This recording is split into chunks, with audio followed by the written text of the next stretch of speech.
आगे बढ़ते हैं। भारतीय जनता पार्टी की मेगा अवामी राब्ता मुहिम के एक हिस्से के तौर पर वजीर खारजा एस जयशंकर ने टीकालाल टिपलू के अरकान खानदान के साथ मुलाकात की। वजीर खारजा के हमरा एमपी हंसराज हंस, दिल्ली बीजेपी सदर वीरेंद्र सचदेवा, बीजेपी लीडर विजेंद्र गुप्ता शामिल थे। तकरीबन आधे घंटे तक जारी रहने वाली मीटिंग में पंडित टीकालाल टिपलू के कत्ल और कश्मीरी पंडित बरादरी के बारे में बातचीत भी हुई।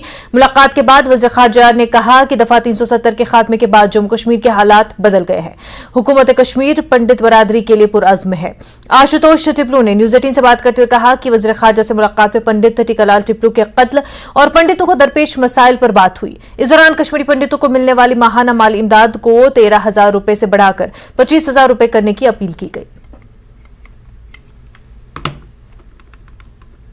देश में जो परिवर्तन जो आया है उसमें एक बहुत बड़ा परिवर्तन, महत्वपूर्ण परिवर्तन जो है वो अनुच्छेद 370 वाला है। और जो अगर हम टपलू जी को सचमुच श्रद्धांजलि दें तो जितना कश्मीर को हम मेन स्ट्रीम में जोड़ सकते हैं, जितनी नॉर्मलसी जल्दी ला सकते हैं, जितनी जो लोग जो हैं जिनको पिछले 30 साल से उनकी पीड़ा तो आप देख ही रहे हैं, तो उनका कैसे वो करें, वो यही एक किस्म से हमारी ये कमिटमेंट है। तो आप देखेंगे कि इसमें कितना परिवर्तन होगा। मुझे पूरा विश्वास है कि जो कम्युनिटी की पीड़ा जो है इसका सलूशन भारत सरकार उसको आगे ले जाए।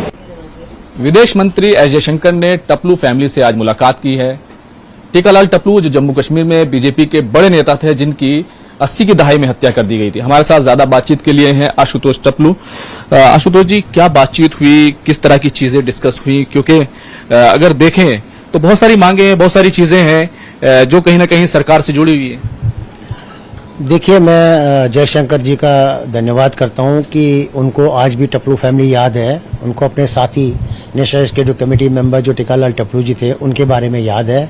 मेरे को ज़्यादा बोलना नहीं पड़ा क्योंकि उनको उनके बारे में हर चीज़ मालूम है, सब कुछ मालूम है। बट मैंने उनसे एक ही विनती करी है कि पहले तो मैंने थैंक्स बोला कि आप उनके मेरे से मिलने आए हैं यहाँ पे, लेकिन टीकालाल टपलू जी का परिवार जो है काफ़ी बड़ा परिवार है। उनके जितने भी कश्मीरी पंडित समुदाय है वो बहुत बड़ा परिवार है उनका। मैंने विनती की है उनसे कि जो भी हमारे प्राइम मिनिस्टर पैकेज के कश्मीरी समाज के यूथ वहाँ पे 6,000 लोग कश्मीर में बैठे हुए हैं, उनकी सुरक्षा का ध्यान दिया जाए। कई लोगों की हत्याएं कर दी गई हैं, लेकिन उसके बाद भी देश का झंडा बुलंद करने के लिए वो कश्मीर में रह रहे हैं। उनका ध्यान दिया जाए। उनकी सुविधाएं जो हैं जो काफी ठीक से नहीं हो रह पा रहे, वो देखिए। अच्छा, सुविधाओं की बात है तो किस तरह की सुविधाएं आप लोग को मिल रही हैं और जो मांग रखी है आपने, सुविधाओं में किस तरह सुधार किए जाने की जरूरत है? काफी सुधार, अभी तो सुविधाएं कुछ मिल ही नहीं रही हैं। बहुत कुछ सुधार हुआ। जगती का हाल देख लीजिए, जम्मू में उनके फ्लैटों में लीकेजेस हैं, पानी नहीं आता, बिजली नहीं आ रही, कभी कभी गर्मी में रह रहे हैं लोग। जो समुदाय ठंडे इलाके में रहने वाला है उस गर्मी में रह रहा है। सुविधाएं तो काफी कुछ करनी चाहिए। हो सकता है भारत सरकार अपनी तरफ से सुविधाएं देने की कोशिश कर रहा होगा, लेकिन उनको ये भी देखना चाहिए कि शायद जो लोग वहां पे इम्प्लीमेंट करने वाले हैं वो शायद उस सुविधाओं का पूरा लाभ कश्मीरी पंडित समाज को नहीं दे रहे हैं।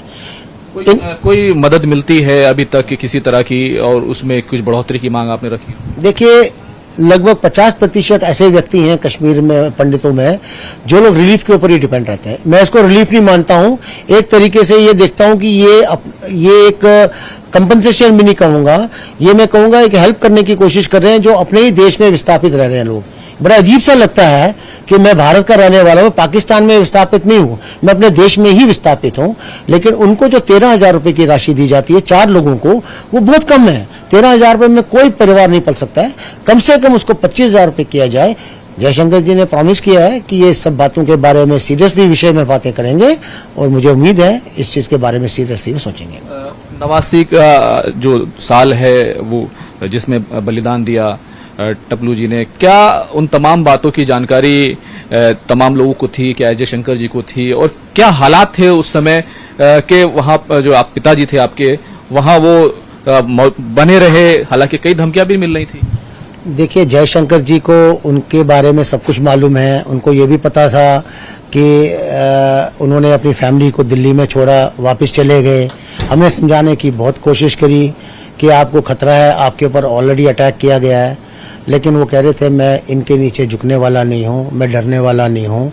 तुम क्या सोचते हो कि मुझे भगोड़ा कहा जाए या मैं देश के लिए अपने आप के प्राणों की आहुति दूँ? वही हुआ। मालूम होते हुए भी वापस चले गए कश्मीरी समाज। एक दिन पहले उन्होंने भाषण दिया था हवा गदल में, जब उन्होंने कहा था, और अभी तक वो गोली नहीं बनी जो टिक्कालाल टप्लू की छाती को पार कर सके। और यहाँ के जो लोग हैं जो हमें डराने की कोशिश कर रहे हैं, हम डरने वालों में से नहीं हैं। यहाँ मुस्तफ़ा ये सब बिल्कुल नहीं चलेगा। जो लोग ये अपना बोलते हैं, जैसे वो कई लोग बोलते थे रलियो गोलियो एंड सलियो, जो आप लोगों ने कश्मीर फाइल में भी देखा है, इसका मतलब था कि आप अपनी कश्मीरी पंडितों की बेटियां और बीवियों को यहाँ छोड़ दो और बाकी चले जाओ। इसके लिए उन्होंने फाइट करी, इसके लिए उन्होंने अपने प्राणों की आहुति दी। तो साफ तौर पर सरकार की तरफ से जिस तरीके से तमाम लोग यहाँ पहुंचे और विदेश मंत्री पहुंचे, उन्होंने साफ तौर पर कहा कि वो जो भी कश्मीरी पंडितों की तमाम बातें हैं, दिक्कतें हैं, जो शिकायतें हैं, न सिर्फ उनको सुनेंगे बल्कि उनको दूर करने का संकल्प भारतीय जनता पार्टी और मोदी सरकार रखती है। कैमरामैन प्रकाश गुप्ता के साथ खुर्रम शहजाद, न्यूज़ 18 दिल्ली।